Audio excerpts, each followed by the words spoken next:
Shalom saudara-saudara yang dikasihi oleh Tuhan. Apakah saudara termasuk orang Kristen yang antusias dan merindukan untuk berdoa kepada Tuhan? Ataukah saudara hari ini sudah menjadi orang Kristen yang redup, yang jemu untuk berdoa? Saudara, saya berharap saudara menjadi orang-orang Kristen yang bertekun dalam doa, dan di dalam doa saudara dikuatkan.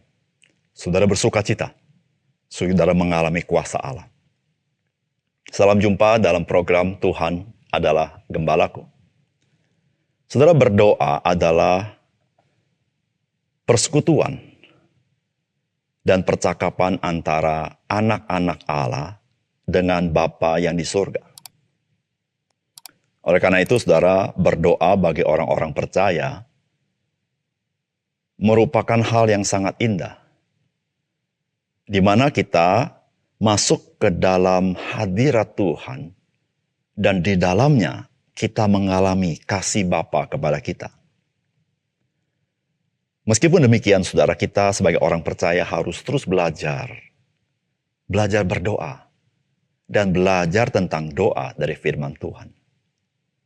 Saudara, tujuannya bukanlah tentunya supaya kita menjadi ahli di dalam berdoa atau menata kata-kata kita bagaimana kita berdoa.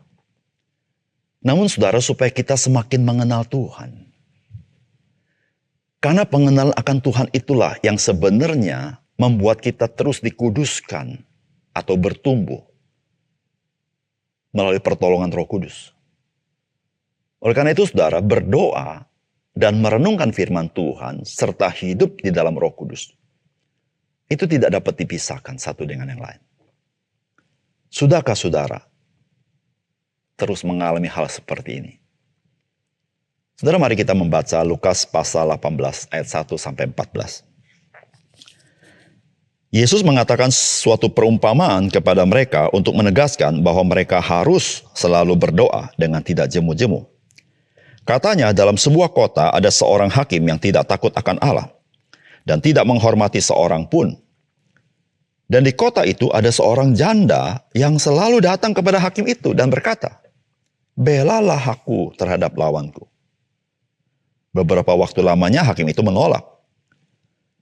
Tetapi kemudian dia berkata dalam hatinya, "Walaupun aku tidak takut akan Allah dan tidak menghormati seorang pun, namun karena janda ini menyusahkan aku, baiklah aku membenarkan dia, supaya jangan terus saja ia datang dan akhirnya menyerang aku."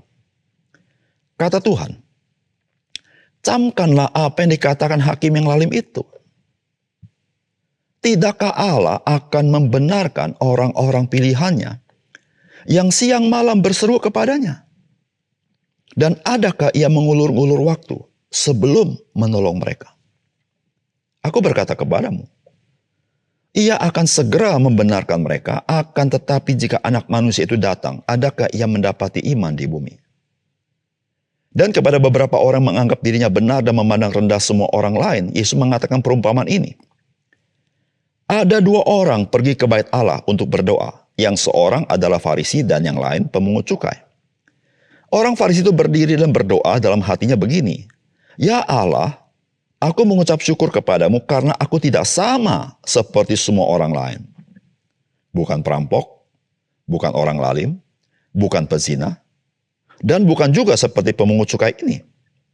Aku berpuasa 2 kali seminggu. Aku memberikan 1/10 dari segala penghasilanku." Tetapi pemungut cukai itu berdiri jauh-jauh, bahkan ia tidak berani menengadah ke langit, melainkan ia memukul diri dan berkata, "Ya Allah, kasihanilah aku orang berdosa ini." Aku berkata kepadamu, orang ini pulang ke rumahnya sebagai orang yang dibenarkan Allah. Dan orang lain itu tidak, sebab barang siapa meninggikan diri, ia akan direndahkan. Dan barang siapa merendahkan diri, ia akan ditinggikan. Saudara yang dikasihi oleh Tuhan, bagian firman Tuhan yang kita baca hari ini adalah pengajaran Tuhan Yesus secara khusus terkait dengan berdoa. Di dalam bagian ini ada dua konteks di mana Tuhan Yesus mengajar. Yang pertama dalam konteks supaya kita jangan jemu-jemu berdoa. Atau Tuhan Yesus maksudkan adalah mari kita berdoa. Dalam konteks yang lain, Tuhan Yesus mengajarkan bagaimana sikap kita ketika kita datang kepada Tuhan. Saudara, mari kita mendapatkan pesan firman Tuhan dari bagian ini. Saudara, yang pertama, Tuhan itu mendengarkan doa orang pilihannya yang berseru dalam ketekunan. Saudara, apa yang dikisahkan oleh Tuhan Yesus adalah sebuah kisah yang sangat menarik ketika dia mengajar supaya kita jangan jemu-jemu berdoa. Di satu kota ada seorang hakim yang lalim, yang tidak takut kepada siapapun termasuk kepada Allah. Tetapi di kota itu ada seorang janda. Dan menariknya adalah antara hakim dan janda itu dikisahkan bagaimana janda itu meminta belas kasihan hakim ini dengan cara bertalu-talu. Saudara, menarik bukan? Seorang yang tidak pernah rasa takut dengan siapapun, tetapi menghadapi seorang janda yang begitu tekun meminta pembelaan hakim ini, saudara, hakim ini menyerah. Saudara, hakim ini tidak pernah minta janda itu datang kepadanya, bukan? Bahkan hakim ini inginnya janda itu jangan datang kepadanya. Tetapi keinginan seperti itu tidak terjadi. Janda ini datang terus kepadanya. Akhirnya, Yesus berkata, hakim ini membenarkan janda itu. Memang tujuan hakim ini supaya janda itu jangan mengganggu dia. Lalu Tuhan berbicara tentang bagaimanakah Tuhan kepada kita. Saudara, tentu Tuhan tidak sama dengan hakim yang lalim. Tuhan kita Tuhan penuh kasih. Tetapi Tuhan memberitahukan kepada kita bahwa Tuhan yang memilih orang pilihannya, Dia pasti membenarkan orang-orang pilihannya ketika orang pilihannya bertalu-talu datang kepada Tuhan. Saudara, perbedaannya sangat kontras bukan? Hakim tidak pernah memilih janda ini datang kepada dia. Tetapi Tuhan kita, Dia yang memilih kita supaya kita bisa datang kepada dia. Bukan kita yang memilih dia. Itu memberitahukan kepada kita bahwa Dia sangat mengasihi kita. Disitulah Tuhan, Dia mendengarkan seru doa orang pilihannya yang siang malam bertalu-talu minta kepadanya. Bukan supaya Dia menyingkirkan kita, tetapi Dia ingin memeluk dan mengasihi kita. Supaya kita sebagai anak-anak Tuhan, kita mengalami hadirat, kita mengalami kebaikannya. Saudara, jikalau Tuhan telah memilih kita menjadi orang-orang pilihannya, saudara, apakah ada alasan bagi kita untuk malas berdoa? Ketika Tuhan, Dia mau mendengarkan doa orang pilihannya, apakah ada alasannya kita tidak bertekun berdoa? Saudara yang kasih dalam Tuhan, marilah kita jangan jemu berdoa. Karena Tuhan sangat mengasihi kita. Dan Dialah yang memilih kita, bukan kita yang memilih Dia. Yang kedua, saudara, datanglah kepada Tuhan dengan keinsyafan diri kita sesungguhnya tidak layak. Sehingga kita datang dengan merendahkan diri, memohon belas kasihan Tuhan. Saudara, datang kepada Tuhan adalah hal yang sangat baik. Namun pertanyaannya adalah, dengan sikap seperti apakah kita datang menghampiri Tuhan? Saudara, Tuhan kita tidak bisa lihat dengan kasat mata. Kita dibatasi oleh dinding tembok kita, sehingga kita merasa dibandingkan dengan ruangan yang kita miliki, kita merasa cukup besar, bukan? Lalu kita seringkali menyebut nama Tuhan yang kita tidak sanggup lihat dengan kasat mata. Lalu bukankah bagaimana kita memanggil nama Tuhan sangat dipengaruhi persepsi kita yang terus-menerus diisi oleh dunia ini?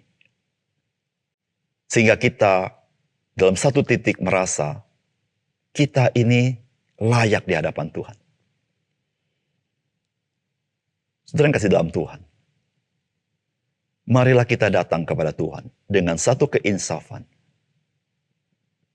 Sesungguhnya kita tidak pernah layak di hadapan Tuhan. Apapun kehebatan kita, apapun jabatan kita, betapapun kita aktif melayani Tuhan, saudara, kita tidak layak. Disitulah saudara, orang yang sungguh-sungguh tahu arti menghampiri Tuhan.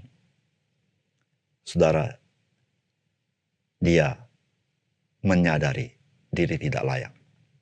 Di situ dia merendahkan diri di hadapan Tuhan. Dan tidak pernah menyebut-nyebut jasanya. Dan tidak pernah membanding-bandingkan diri dengan orang lain. Karena ketika seseorang mengenal Tuhan, dia bisa berkata seperti Rasul Paulus, aku adalah orang yang paling hina dari seluruh orang-orang percaya. Saudara, karena apa? Karena orang yang mengenal Tuhan, dia melihat kemuliaan Tuhan yang begitu luar biasa, sehingga dia begitu kecil dan hina, dan papa, dan tidak berguna. Maka orang itu akan datang seperti pemungut cukai, yang tidak sanggup menengadah kepalanya ke atas, bahkan hanya minta belas kasihan daripada Tuhan. Saudara, orang yang seperti ini adalah orang yang mengenal Tuhan. Saudara, biarlah kita sebagai orang yang mengenal Tuhan, kita selalu datang dengan kesadaran kita tidak pernah layak. Dan kita datang tersungkur, mohon belas kasihan Tuhan. Kita tidak pernah mengungkit-ungkit jasa-jasa kita karena memang tidak pernah berjasa. Kita tidak pernah membanding-bandingkan diri dengan orang lain karena kita adalah yang paling hina dari semua orang. Saudara, ketika kita sadar seperti itu, kita baru mengerti betapanya baik Tuhan kepada kita. Saudara, mari kita berdoa. Bapa surga, terima kasih Tuhan mengajar kami supaya kami selalu berdoa. Karena sesungguhnya Tuhanlah yang memilih kami, bukan kami memilih Engkau. Sehingga Tuhan, ketika kami bertekun berdoa, Tuhan mendengar seluruh doa kami. Bantu kami ketika kami datang kepadamu, kami menyadari siapa diri kami. Kami tidak menjadi orang yang pongah, tapi kami menjadi orang yang merendahkan diri di hadapan Engkau ya Tuhan. Karena memang Engkau Allah yang maha besar. Engkau Allah yang penuh kuasa. Dan kami begitu hina. Tapi kami bersyukur, disitulah Tuhan kami tahu. Tuhan, Engkau beranugerah kepada kami. Di dalam Yesus Kristus. Terima kasih Tuhan. Dalam nama Tuhan Yesus kami berdoa. Amin.